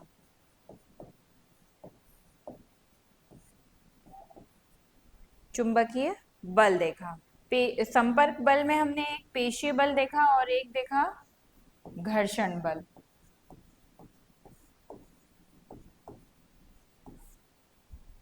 अब अभी हम पढ़ रहे हैं असंपर्क बल, जिसके अंदर हमने अभी देखा चुंबकीय बल। अब आगे हम देखेंगे स्थिर वैद्युत बल। इसके लिए भी एक क्रियाकलाप दिया हुआ है। एक प्लास्टिक मापक, मतलब एक स्केल का यूज करें, जो हमारे पास स्केल होता है ना, वह यूज करें, जो कि किसका बना हुआ हो, प्लास्टिक का बना हुआ, या तो हम फिर प्लास्टिक की स्ट्रॉ यूज कर सकते हैं, या कागज के कुछ छोटे छोटे टुकड़े, फिर और कागज के छोटे छोटे टुकड़े लेना है। प्लास्टिक मापक या नलिका को पॉलीथीन से अच्छी तरह रगड़िए। या हमने स्केल यूज किया है या स्ट्रॉ यूज किया है, उसको अब क्या करेंगे, हम पॉलीथीन से अच्छी तरह रगड़ लेंगे। अब यह ध्यान रखना है कि रगड़े हुए भाग का स्पर्श आपके हाथ या किसी धातु की वस्तु से ना हो। अब क्या, यहाँ पर छोटे छोटे ये प्रयोग, इस प्रयोग का यहाँ पर पिक्चर के द्वारा दिखाया गया है। अब हम क्या करेंगे कि मेज पर एक रखे कागज के छोटे छोटे को टुकड़ों को निकट लाएंगे। इस स्केल को, जो हमने जिसको प्लास्टिक से रगड़ रखी है, प्लास्टिक की ही स्केल है या प्लास्टिक की स्ट्रॉ है, उनको हम वो पेपर के, मान लीजिए यहाँ पेपर के टुकड़े हैं, तो उनको हम पेपर के टुकड़ों के पास में ले जाएंगे, जैसे कि इसमें हमको पिक्चर में दिख रहा है। टच नहीं कराना, उन्हें स्पर्श नहीं कराना, बस पास तक लेके जाना है। तो हम क्या देखेंगे कि कागज के कुछ टुकड़े, ये जैसे दिख रहे हैं यहाँ पे, ये कुछ कागज के टुकड़े स्केल की ओर चिपक जाएंगे, उससे स्केल की ओर खींचते हैं। अगर और जब इन्हें कागज स्केल को और नीचे किया जाएगा तो वो उससे और ज्यादा चिपक जाते हैं। अब ऐसा क्यों हो रहा है, क्योंकि जब कुछ निश्चित पदार्थों से बनी दो वस्तुओं को आपस में रगड़ा जाता है तो उनकी सतहों पर विद्युत आवेश उत्पन्न होते हैं। इन आवेशों को स्थैतिक आवेश कहा जाता है। ठीक है, जब कुछ निश्चित पदार्थों से बनी दो वस्तुओं को आपस में रगड़ा जाएगा तो उनकी सतहों पर क्या हो जाएगा, एक विद्युत विद्युत आवेश उत्पन्न हो जाएगा, और इन आवेशों को क्या बोलेंगे, स्थैतिक आवेश बोलेंगे। हमने यहाँ निश्चित पदार्थ, कुछ निश्चित पदार्थों की वस्तुओं में, यहाँ इस प्रयोग में हमने क्या लिया, दो प्लास्टिक की वस्तुएं ली, या तो प्लास्टिक का स्केल ले रहे हैं या प्लास्टिक की स्ट्रॉ ले रहे हैं, और उसे किससे रगड़ा, हमने हमने उसे रगड़ा पॉलीथीन के द्वारा। तो वहां पे एक स्थैतिक आवेश उत्पन्न हो गया है। जिस वस्तु पर स्थैतिक आवेश आ जाता है उसे आवेशित वस्तु कहते हैं। अब यहाँ स्केल पे हमने प्लास्टिक को, पॉलीथीन को रगड़ा था, तो उस पर अब कैसा आवेश आ गया है, स्थैतिक आवेश आ गया है, और अब वह स्केल कैसी हो गई है, एक आवेशित वस्तु हो गई है। एक आवेशित वस्तु कुछ पदार्थों से बनी अनावेशित वस्तुओं, जैसे कि कागज के छोटे टुकड़ों को आकर्षित करती है। जैसे यहाँ पे हमने इस प्रयोग में देखा, उन पर वह क्या करती है, बल लगाती है। आवेशित वस्तु कागज के इन टुकड़ों पर जो लगाती बल, उनको उनसे संपर्क में आए बिना भी वो बल लगा रही है। हमने देखा, अभी दूर रखा था हमने स्केल को, कागज के टुकड़ों से टच नहीं होने दिया था, फिर भी कागज के टुकड़े खिंच के स्केल पे चले जाते हैं। तो यह आवेशित वस्तु कागज के टुकड़ों पर बिना संपर्क में आए भी बल लगाती है। तो यहाँ पे किस प्रकार का बल हुआ, असंपर्क बल हुआ। ठीक है, यह असंपर्क बल का उदाहरण हुआ, जिसे हमने विद्युत स्थैतिक बल बोला है। यहाँ पे एक और क्रियाकलाप दिया हुआ है, जिसमें दिया है कि दो गुब्बारे लिए हैं और इन्हें एक धागे से बांध दिया गया है। ये गुब्बारे हैं, इन्हें धागे से बांध दिया गया। अब इनको इस प्रकार से लटका देना है फुल आकर कि एक दूसरे को टच ना करे, एक दूसरे को स्पर्श ना करें। अब क्या करेंगे, दोनों गुब्बारों को ऊनी कपड़ों से रगड़ते हैं। इन्हें क्या किया हमने, ऊनी कपड़े से रगड़ा। रगड़े हुए गुब्बारों को अपनी उंगलियों से स्पर्श न करें। तो हम क्या देखेंगे कि गुब्बारे एक दूसरे से दूर जा रहे हैं, मानो कि वह एक दूसरे को प्रतिकर्षित कर रहे हैं, जैसे कि इस ख डायग्राम में हमको दिख रहा है। ठीक है, सेम हमने यहाँ पे गुब्बारे फूले हुए दो धागों से बंधे हुए लटके हुए हैं। अब इन गुब्बारों पे ही अगर हमने किसी ऊनी कपड़े से उनको रगड़ दिया है हमने, तो क्या देखेंगे, गुब्बारे ऐसा लग रहा है जैसे गुब्बारे एक दूसरे से दूर जा रहे हैं, एक दूसरे को ये प्रतिकर्षित कर रहे हैं। अब क्या करेंगे हम इसमें आगे कि गुब्बारों को रगड़ने के लिए प्रयोग किया गया जो ऊनी कपड़ा था, उसको रगड़े हुए गुब्बारे में से एक के पास लाइए।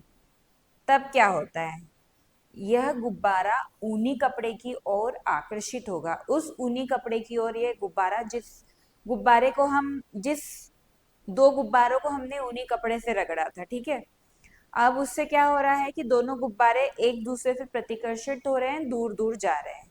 ठीक है, अब उसी ऊनी कपड़े को जिससे हमने गुब्बारे को रगड़ा था, उनमें से जिस एक गुब्बारे के पास ले जाएंगे तो क्या होगा कि वह गुब्बारा उस ऊनी कपड़े के पास जाएगा, आकर्षित, उसकी ओर आकर्षित होगा। तो दो समान रूप से आवेशित गुब्बारे एक दूसरे को क्या करेंगे, प्रतिकर्षित करेंगे, जबकि एक आवेशित गुब्बारा और ऊनी कपड़ा जिससे गुब्बारे को रगड़ा गया था, वह एक दूसरे को क्या करेंगे, आकर्षित करते हैं। इससे हमें क्या पता चला, एक बात हमें और क्या समझ में आ रही है कि विद्युत आवेश कितने प्रकार के हैं, दो प्रकार के।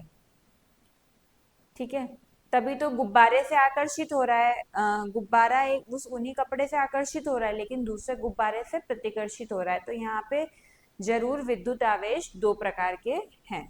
चूंकि गुब्बारे एक ही प्रकार से आवेशित किए गए थे, अतः हम कह सकते हैं कि इन्होंने एक जैसा आवेश प्राप्त किया, जिसके कारण उनमें क्या हो रहा है, प्रतिकर्षण हो रहा है। एक समान आवेश एक दूसरे को प्रतिकर्षित करते, जैसे हमने चुंबक में भी देखा था कि चुंबक के दो समान ध्रुव हैं, एन एन सिरा और ये भी एन सिरा। अगर ये दोनों को पास पास लाया जाएगा तो ये क्या करेंगे, एक दूसरे को प्रतिकर्षित करेंगे।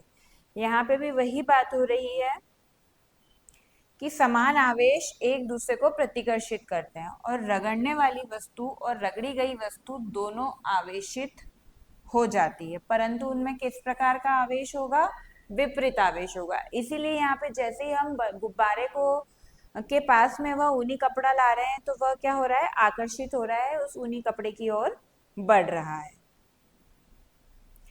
इन दो प्रकार के स्थितिक आवेशों को धनात्मक आवेश और ऋणात्मक आवेश कहा जाता है।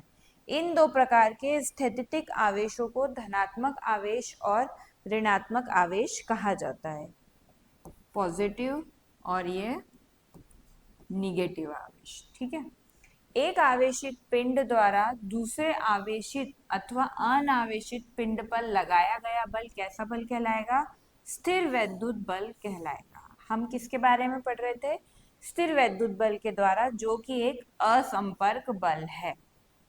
ठीक है, क्या वो इसमें बोला है कि एक आवेशित पिंड के द्वारा दूसरे या तो आवेशित पिंड या अनावेशित पिंड के ऊपर जो बल लगाया जाएगा वह होगा स्थिर वैद्युत बल। और ये किस प्रकार का बल है, असंपर्क बल।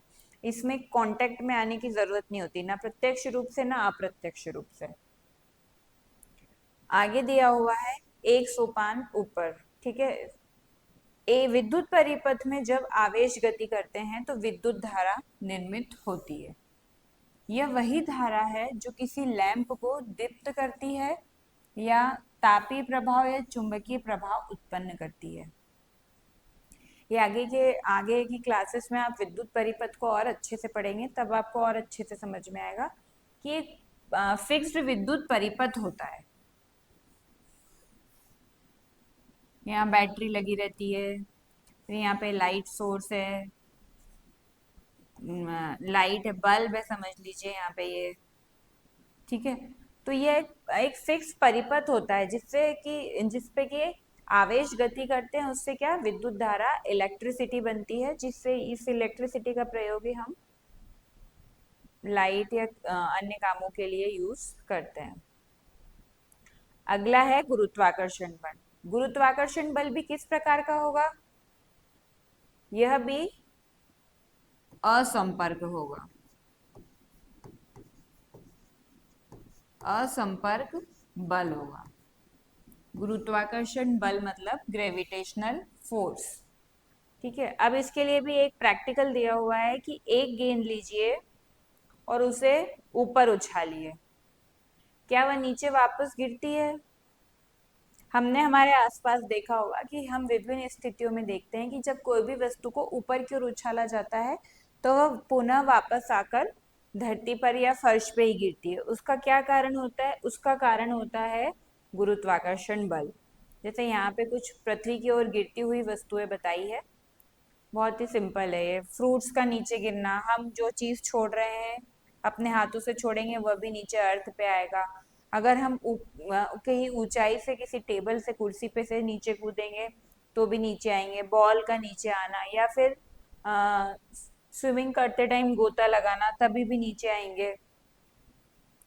ये सब बहुत सामान्य ऐसे उदाहरण हैं जहां पे हम पुनः धरती या फर्श की ओर आते हुए वस्तु या व्यक्ति को देखते हैं।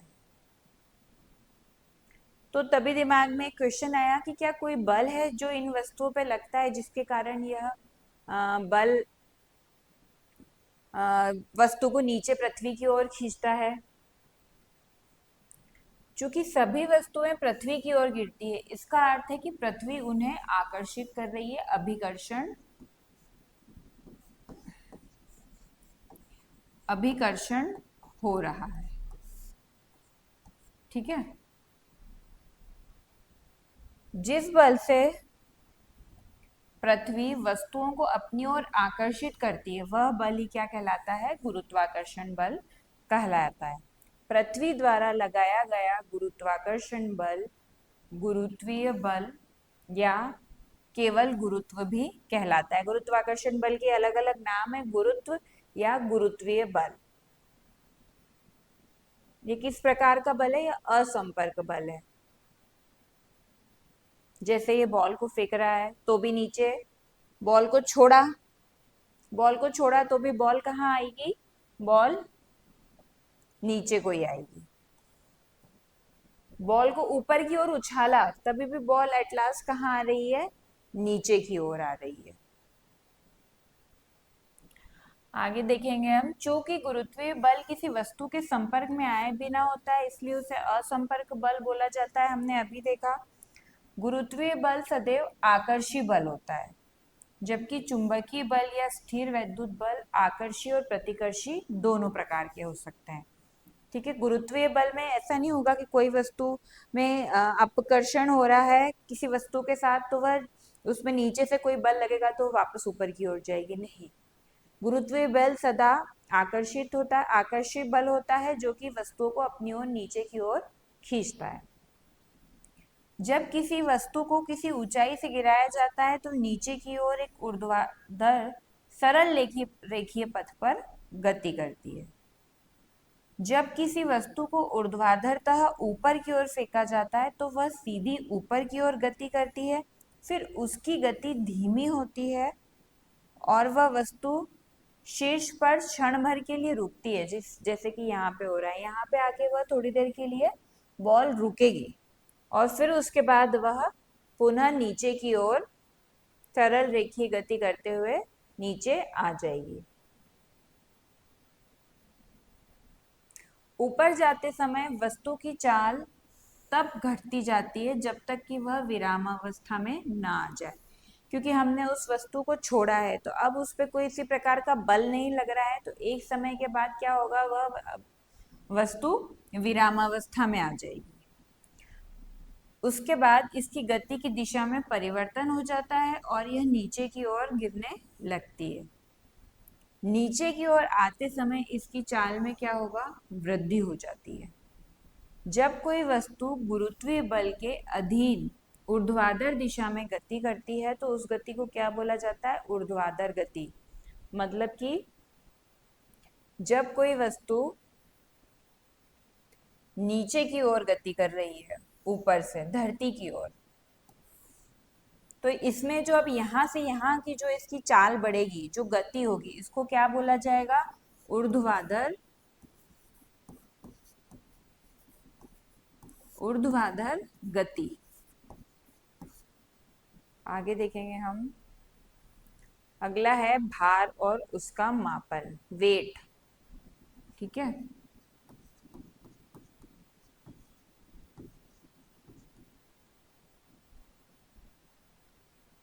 सामान्यतः वर्तमान विज्ञान के अंदर बल और भार की एक डिफाइन परिभाषा नहीं है। बड़े बड़े साइंटिस्ट ने, जो नोबेल प्राइज विनर है, उन्होंने बोला है, बताया है, बोला है, उनकी पुस्तकों में लिखा है कि हम बल और भार को भी पूर्णतः परिभाषित नहीं कर सकते हैं, लेकिन वैदिक विज्ञान में उसका व्याख्यान हमें मिलता है। वह बल जिससे पृथ्वी किसी वस्तु को अपनी ओर खींचती है, उस वस्तु का भार कहलाता है। क्या बताया जा रहा है यहाँ पर, कि वह बल जिससे पृथ्वी किसी वस्तु को अपनी ओर जो खींचती है गुरुत्वाकर्षण बल के द्वारा, वह उस वस्तु का भार कहलाता है। किसी वस्तु का भार यह बताता है कि पृथ्वी उस वस्तु को कितनी प्रबलता से अपनी ओर खींचती है। चूंकि भार एक प्रकार का बल है, इसलिए इसे बल के मात्रक में ही मापा जाता है। अतः भार को भी किसमें मापा जाएगा, बल को किसमें मापा था हमने, बल को न्यूटन में, और अब भार को भी किसमें नाम मापा जाएगा, न्यूटन में ही मापा जाएगा। क्यों, क्योंकि भार एक प्रकार का बल है, क्योंकि पृथ्वी उस बल से वस्तु को अपनी ओर खींच रही है। किस बल से, जितना कि उसका भार है। इसीलिए भार भी एक प्रकार का क्या होगा, बल होगा। और भार और बल दोनों का SI मात्रक क्या होगा, न्यूटन, जिसे हम कैपिटल N से शो करते हैं। हाँ, आगे देखेंगे अब अपन। एक और अगला प्रयोग दिया हुआ है, इसके अंदर स्प्रिंग्स ली हुई है। ठीक है। क स्प्रिंग नॉर्मल स्प्रिंग है यह। ठीक है। ख स्प्रिंग से लटकी हुई दो अलग अलग वस्तुएं हैं। ये केवल स्प्रिंग है, इसमें कोई वस्तु नहीं है। और ख में एक ये वस्तु लटकी है और एक यह दूसरी वस्तु लटकी हुई है। अब इसमें क्या क्या हो रहा है, स्प्रिंग के एक सिरे को तो कील से लटकाइए और दूसरे सिरे से उपयुक्त वस्तुओं में से किसी एक वस्तु को लटकाइए एवं स्प्रिंग का निरीक्षण करिए। क्या स्प्रिंग की लंबाई में वृद्धि होती है। अब एक एक करके अन्य वस्तुओं को लटकाइए। यहाँ स्प्रिंग पे हमको वस्तुएं चेंज करते जाना है। वस्तुएं क्या हो सकती है, एक पेंसिल हो सकती है, बॉक्स हो सकता है, टिफिन बॉक्स हो सकता है, या एक छोटा पत्थर होता है।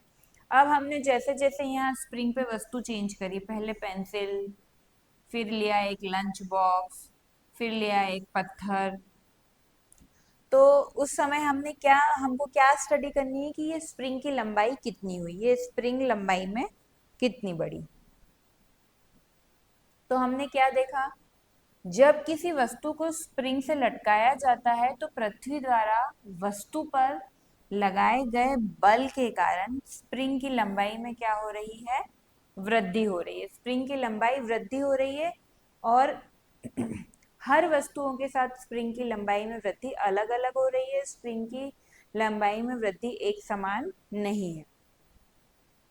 हम पाते हैं कि स्प्रिंग में उत्पन्न यह लंबाई वृद्धि भिन्न भिन्न वस्तुओं के लिए भिन्न भिन्न होती है। इससे हमें क्या पता चल रहा है कि पृथ्वी विभिन्न वस्तुओं को भिन्न भिन्न बलों से आकर्षित करती है, अर्थात भिन्न भिन्न बलों से करेगी। और इसी बल को क्या बोला गया है, किसी वस्तु का भार बोला गया है। तो वो भिन्न भिन्न बलों से आकर्षित कर रही है, मतलब कि हम भिन्न भिन्न वस्तुओं का भिन्न भिन्न भार होगा। आगे देखेंगे। एक कुछ फैक्ट यहाँ पे बताया हुआ है, उसको देखते हैं हम। स्प्रिंग बैलेंस, कमानीदार तुला। स्प्रिंग बैलेंस एक सरल उपकरण है जिसका उपयोग भार मापने के लिए किया जाता है। किसका उपयोग किया जाता है? कमानीदार तुला का, जो स्प्रिंग से अटैच्ड होती है। इसमें कमानी स्प्रिंग का एक सिरा ऊपर की ओर स्थिर किया जाता है और दूसरे सिरे पर हुक लगा होता है। ठीक है, एक ऐसी तुला बनी हुई रहती है, यहाँ पे ये हुक से फिक्स है। ठीक है, और ये स्प्रिंग है, और यहाँ पे नीचे जिस भी वस्तु का भार लेना है उस वस्तु को यहाँ पे लगाया जाता है। अब क्या देखेंगे, जैसे हमने कुछ वस्तु को यहाँ पे लगाया तो ये जो स्प्रिंग है यह बढ़ जाएगा, इसकी लंबाई में वृद्धि हो जाएगी। इस वृद्धि का परिमाण वस्तु का भार दर्शाता है। इस तुला पर एक पैमाना होता है जिस पर भार को या बल को न्यूटन में दर्शाया जाता है। इसमें एक स्केल भी लगी होती है जिसमें जो भार है यहाँ पे न्यूटन में पैरामीटर्स लगे रहेंगे। और सामान्यतः क्या होता है कि द्रव्यमान के संगत मानों को ग्राम में दर्शाने के लिए भी एक अन्य पैमाना भी होता है। अभी हमको यहाँ पे न्यूटन में मिल रहा है भार, लेकिन अगर इसको हमको द्रव्यमान में बताना है, अब की ये जो वस्तु रखी हुई है ये 1 किलोग्राम की है या 1000 ग्राम की है, तो इसको भी परिवर्तित करने के लिए, दर्शाने के लिए एक अलग से भी पैमाना दिया जाता है। इस कमानीदार तुला का उपयोग पृथ्वी पर किया जाता है जहां पृथ्वी का गुरुत्वाकर्षण बल वस्तु को आकर्षित करता है। ये पृथ्वी पे ही काम आएगा क्योंकि पृथ्वी के पास गुरुत्वाकर्षण बल है। आगे एक और प्रैक्टिकल दिया हुआ है जिसमें बोला गया है कि कमानीदार तुला से वस्तुओं का भार आप मापिए। तो क्या करेंगे, यह कमानीदार तुला है, यहाँ पे ये हुक है, यहाँ पे हमको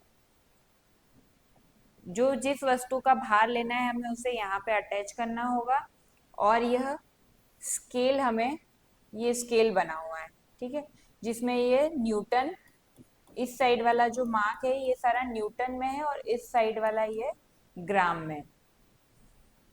इसमें बीच में ये पैरामीटर चलता है, जिस हिसाब से वस्तु का भार आएगा यह गति करेगा। इसमें दो बड़े चिन्हों के बीच की दूरी का भार कितना अंतर इंगित करता है यह पता लगाए हम। 0 और 0.1 एन के बीच, अथवा 0.1 न्यूटन और 0.2 एन न्यूटन के बीच इंगित भार का अंतर 1 एन होता है। ये न्यूटन है 0 और 0.1 के बीच, ठीक है, या 0.1 और 0.2 के बीच, इन दोनों के बीच का भार कितना होता है? 1 न्यूटन होगा। इन दो बड़े चिन्हों के बीच कितने भाग हैं, यह देखिए कितने भाग होते हैं इनके बीच में। 1 2 3 4 5 भाग होते हैं। इन चिन्हों के बीच में कितने भाग हैं? 5 भाग हैं। 5 भाग दिए हुए हैं इन चिन्हों के बीच में, ठीक है। आगे देखते हैं क्या बताते हैं। एक छोटा भाग कितने भार को दर्शाता है? अभी हमने देखा कि 0n से 1n के बीच या 1n से 2n के बीच कितना भार का अंतर है? यहाँ पे 1n का डिफरेंस है। और इसी गैप के बीच में कितने भाग आ रहे हैं? 5 भाग आ रहे हैं। तो एक छोटा भाग को हम क्या बोल सकते हैं? 1n/5 इक्वल्स टू बराबर 0.2n, ठीक है। अतः कमानीदार तुला द्वारा पढ़ा जा सकने वाले भार का सबसे छोटा भाग क्या होगा? 0.2n होगा, 0.2n न्यूटन होगा। अब इस विधि का उपयोग करके प्रयोगशाला में आपको दी गई कमानीदार तुला द्वारा मापे जा सकने वाले सबसे छोटे भार का मान ज्ञात करना है। आपके विद्यालय की प्रयोगशाला में ऐसी कमानीदार तुलाएं होंगी जिन पे आप यह प्रयोग करिए और ध्यान से उनका अध्ययन करिए। ये अभी मैंने आपको बताया कि एक कमानीदार तूला से लटकती यहाँ हुक पे वस्तु को लटका देंगे, हमें जिसका भी भार ज्ञात करना है उसे हम यहाँ पे इस हुक से लटका देते हैं। अब मान लीजिए ये यहाँ पे आ रहा है, ठीक है, तो इसका भार क्या हो जाएगा, 0.06 N, ठीक है। इसी तरह से प्रैक्टिकल को उन्होंने बोला है कि आप पहले यहाँ पे एक पेंसिल बॉक्स लीजिए, यहाँ पे पेंसिल बॉक्स लगाइए, फिर एक भरी हुई जल की बोतल लगाइए, आंशिक रूप से भरे हुए जल की बोतल लगाइए, फिर कितना पैरामीटर में आ रहा है उसको नोट करिए, फिर पूरी भरी हुई जल की बोतल लगाइए, कितना वेट आया उसको नोट करिए, और एक फिर पत्थर भी लगाइए, फिर उसका कितना वहां पे मापन आ रहा है उसे भी नोट करिए। इस प्रकार से एक तालिका बनाने के लिए बोला गया है। आगे दिया हुआ है, किसी वस्तु का द्रव्यमान अप्रत्यक्ष रूप से उसके भार को माप कर या उसके भार की तुलना किसी ज्ञात द्रव्यमान वाली वस्तु के भार से करके किया जा सकता है, ठीक है। किसी वस्तु का द्रव्यमान अप्रत्यक्ष रूप से उसके भार को माप कर सकते हैं या उसके भार की तुलना किसी ज्ञात द्रव्यमान वाली वस्तु के भार से कर सकते हैं। क्योंकि किसी वस्तु का भार पृथ्वी पर लगभग प्रत्येक स्थान पर समान रहता है, अतः सभी व्यवहारिक उद्देश्यों के लिए किसी वस्तु का द्रव्यमान ज्ञात करने हेतु उसका भार मापना स्वीकार्य है, ठीक है। अब हम देखेंगे कि जैसा कि हम पहले 6 कक्षा में जिज्ञासा में पढ़ चुके हैं कि द्रव्यमान किसी वस्तु में पदार्थ की मात्रा है और इसे किससे शो करा जाता है, इसे ग्राम में या किलोग्राम में बताया जाता है, किसे, द्रव्यमान को। द्रव्यमान का क्या मात्रक होगा, ग्राम, ग्राम या किलोग्राम, ठीक है। अभी हमने किसका देखा था, बल का, जो कि न्यूटन था, भार का भी न्यूटन था। द्रव्यमान का किसमें किया जाता है, ग्राम या किलोग्राम में। इसका मान प्रत्येक स्थान पर समान रहता है। दूसरी ओर भार वह गुरुत्वाकर्षण बल है जिससे कि पृथ्वी किसी वस्तु को अपनी ओर खींचती है। भार क्या है, भार भी एक बल है, वो बल है जिससे पृथ्वी जिस बल के द्वारा किसी वस्तु को अपनी ओर खींचती है। क्योंकि गुरुत्वाकर्षण बल क्या होगा, पृथ्वी के विभिन्न स्थानों पर बहुत कम ही सही पर क्या होता है, वह परिवर्तित होता है। पृथ्वी के हर पॉइंट पे थोड़ा थोड़ा गुरुत्वाकर्षण बल, जो यहाँ पे जो गुरुत्वाकर्षण बल होगा वह अलग अलग रहता है। अब गुरुत्वाकर्षण बल अलग है तो क्या हुआ, इस बल से वह वस्तु को जो नीचे खींच रही है, पृथ्वी जो आकर्षित कर रही है उस वस्तु को अपनी ओर, तो उस वह बल भी अलग अलग लगेगा। तो अब क्या हो जाएगा, उस वस्तु का भार भी अलग अलग हो जाएगा, परंतु उसके द्रव्यमान में कोई परिवर्तन नहीं होता है। यहाँ सिर्फ वस्तु का भार बदलता है, द्रव्यमान नहीं बदलता है। और भार भी क्यों बदल रहा है, क्योंकि पृथ्वी पर थोड़ा थोड़ा अंतर गुरुत्वाकर्षण बल में हर स्थान पे पाया जाता है। यहाँ एक तालिका में बताया है कि किसी वस्तु का द्रव्यमान अब अपरिवर्तित रहता है, यह हमने अभी पढ़ा, परंतु उसका भार बदलता है। उसका भार पृथ्वी, चंद्रमा और अन्य ग्रहों पर भिन्न भिन्न होगा।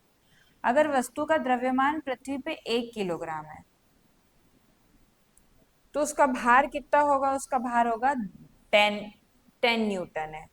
और चंद्रमा का भार कितना है, द्रव्यमान, एक चंद्रमा पे कितना है उस वस्तु का भार, द्रव्यमान 1 किलोग्राम, तो उसका भार वहां कितना होगा, 1.6 न्यूटन। मतलब कि क्या यहाँ पे बताने की कोशिश हो रही है कि जो वस्तु का द्रव्यमान है, जो 1 किलोग्राम है, जिसे हम किलोग्राम या ग्राम में बताते हैं, वह विभिन्न परिस्थितियों या विभिन्न स्थानों पर परिवर्तित नहीं होगा।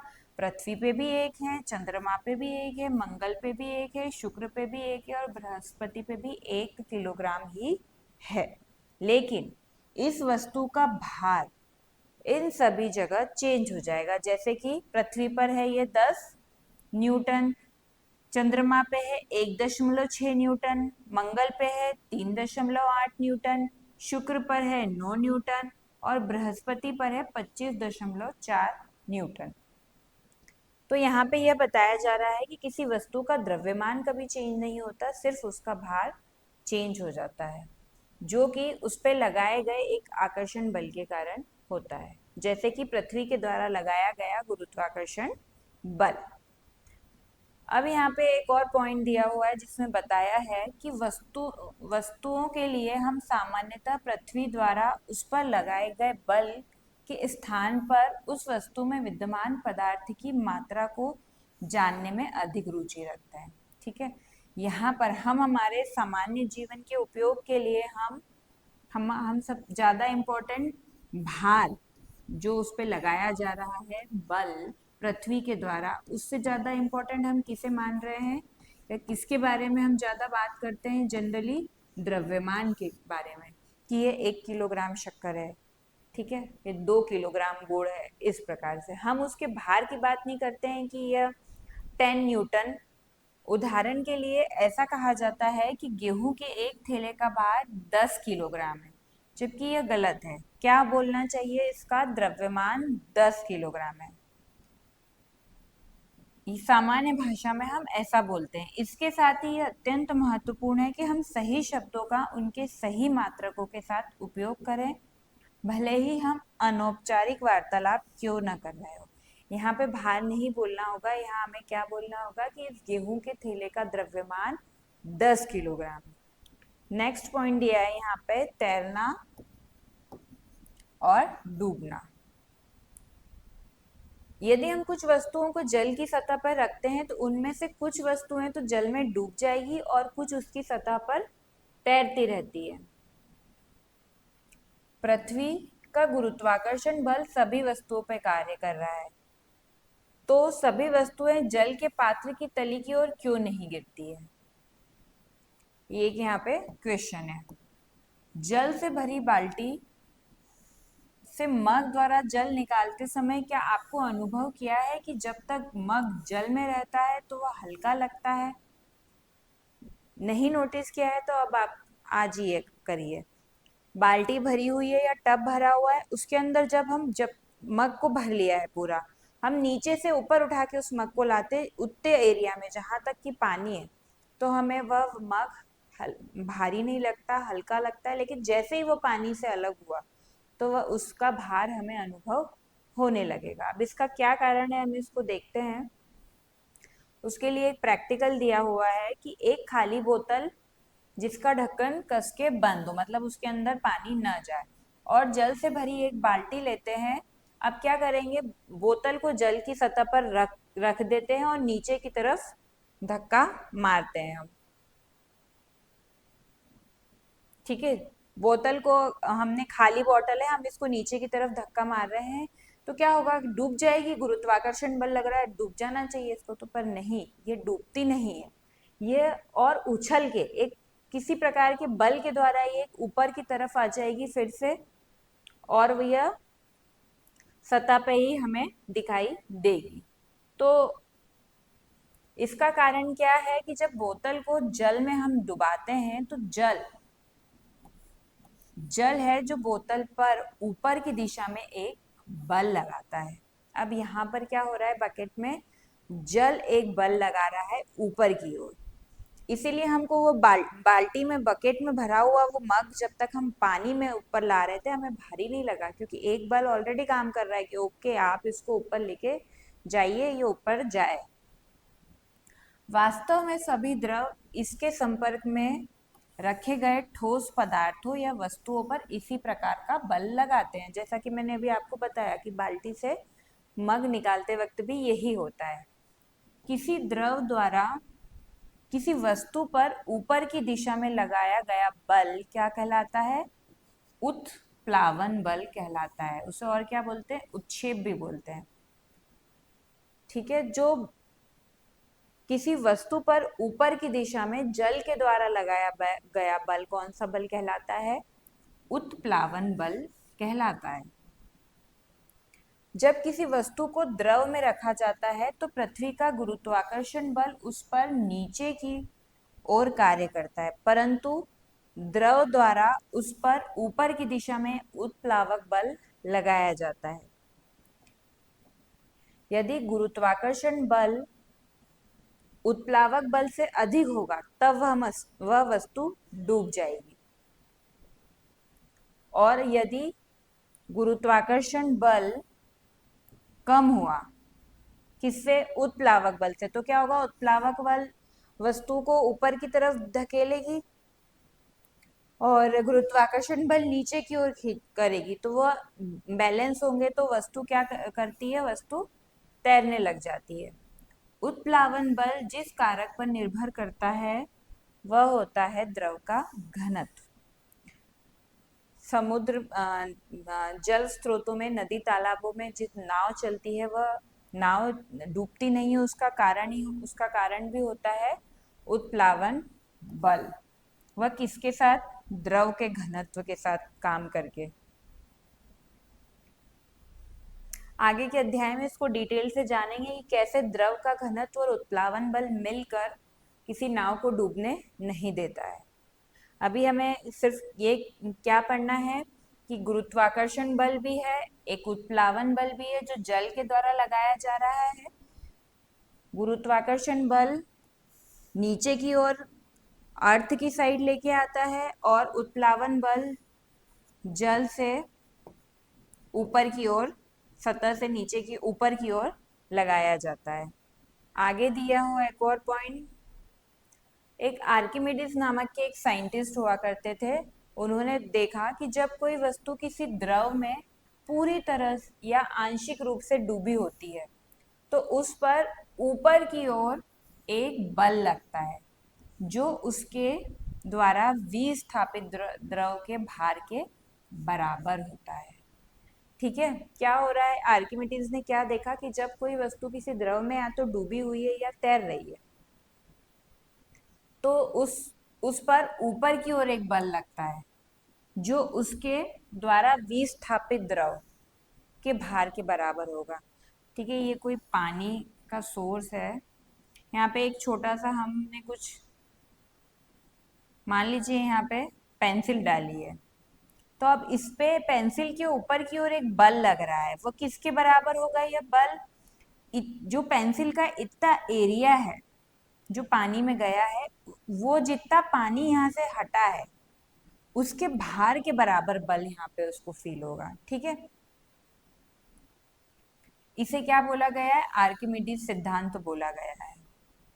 किसी वस्तु द्वारा विस्थापित द्रव का भार वस्तु के भार से कम होगा तो क्या होगा, वह वस्तु उस द्रव में डूब जाएगी।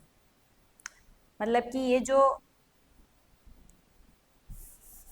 जो यहाँ पे हमने पानी में पेंसिल डाली है, ठीक है, अब इतने एरिया का द्रव पेंसिल के द्वारा हटाया गया है, तो अब इसका जो भार होगा, जो द्रव हटा है, ये द्रव हटा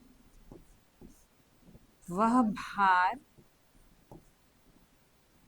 इस वस्तु के भार से कम होगा। ठीक है, ये वस्तु का भार, ये जितना भार टोटल इसका ये हटा है जल, उससे अगर इस वस्तु का भार ज्यादा हो गया तो क्या होगा, वस्तु उस द्रव में डूब जाएगी। यहाँ पे वस्तु डूब जाएगी। अगर जो द्रव हटाया गया है इस वस्तु के द्वारा उसका भार वस्तु के भार से कम हुआ, मतलब वस्तु का भार ज्यादा हुआ, तो इस कंडीशन में क्या होगी, वस्तु डूब जाएगी। इसके जस्ट अपोजिट क्या होगा कि यदि जो द्रव का भार है, ये जो पेंसिल के द्वारा हटाया गया द्रव का भार है, वह ज्यादा हुआ किसके, इस वस्तु के भार से, इस वस्तु का भार कम हुआ, तो यह वस्तु डूबेगी नहीं, तब यह वस्तु यहाँ पर तैरती रहती है।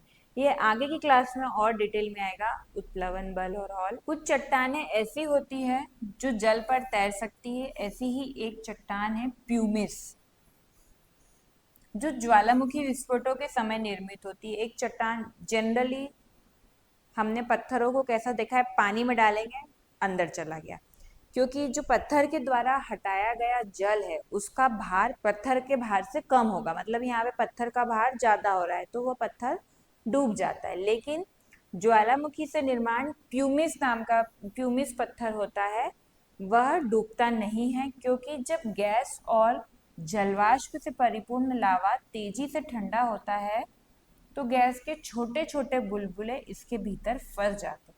अब ये पत्थर जैसा तो बन गया, लेकिन इसके अंदर क्या है, गैस के छोटे छोटे बुलबुलों के फंस गए हैं इसके बनने के टाइम पे, तो उसमें क्या हो गया है, इसमें छिद्रयुक्त चट्टान बन जाती है जो वायु पोटरिकाओं से भरी होती है। अब यह चट्टान जल की अपेक्षा हल्की होती है, इसीलिए यह जल पे तैरती रहती है। इसमें बीच बीच में गेप बन गए, छेद बन गए, है पत्थर लेकिन बीच बीच में बहुत सारे छेद है, जिससे उसका वजन, उसका भार कम हो गया है, इसलिए वह जल पर तैरता रहता है। एंड में कुछ इम्पोर्टेंट हमने जो पढ़ा है, कुछ उसके इम्पोर्टेंट पॉइंट्स फिर से रिवाइज करवाए हैं, स्मरण करवाए हैं, उसको देखते हैं हम।